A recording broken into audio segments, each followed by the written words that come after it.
Pelaksanaan pemilihan kepala daerah atau pilkada di Kabupaten Aceh Jaya, pemerintah setempat telah menganggarkan dana hibah senilai 22,5 miliar rupiah lebih. Ya, anggaran sebesar tersebut diberikan pemerintah setempat untuk didistribusikan kepada para penyelenggara dan juga pihak keamanan. Demi suksesnya penyelenggaraan pemilihan kepala daerah di Aceh Jaya tahun 2024, pemerintah setempat telah menganggarkan dana senilai 22,5 miliar lebih. Dana tersebut nantinya akan digunakan untuk berbagai tahapan pemilihan kepala daerah, baik untuk pengamanan maupun kebutuhan tim ad hoc penyelenggara pilkada dan kebutuhan lainnya. Pemberian hibah ini merupakan kewajiban serta bentuk dukungan pemerintah daerah dalam menyukseskan pemilihan kepala daerah di Aceh Jaya. Alokasi dana tersebut dilakukan dalam 2 tahap.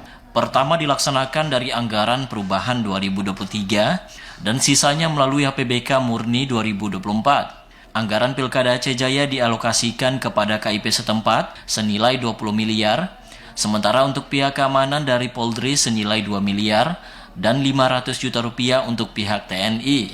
Jumlah ini belum dialokasikan untuk kebutuhan Panwasli karena masih dilakukan negosiasi dengan pihak DPRK Aceh Jaya.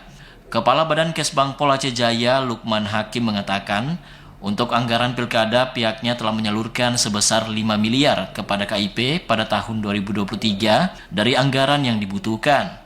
Hal tersebut juga untuk anggaran tim keamanan, baik TNI Polri, dengan anggaran 2,5 miliar dan beberapa hari ini akan segera direalisasikan.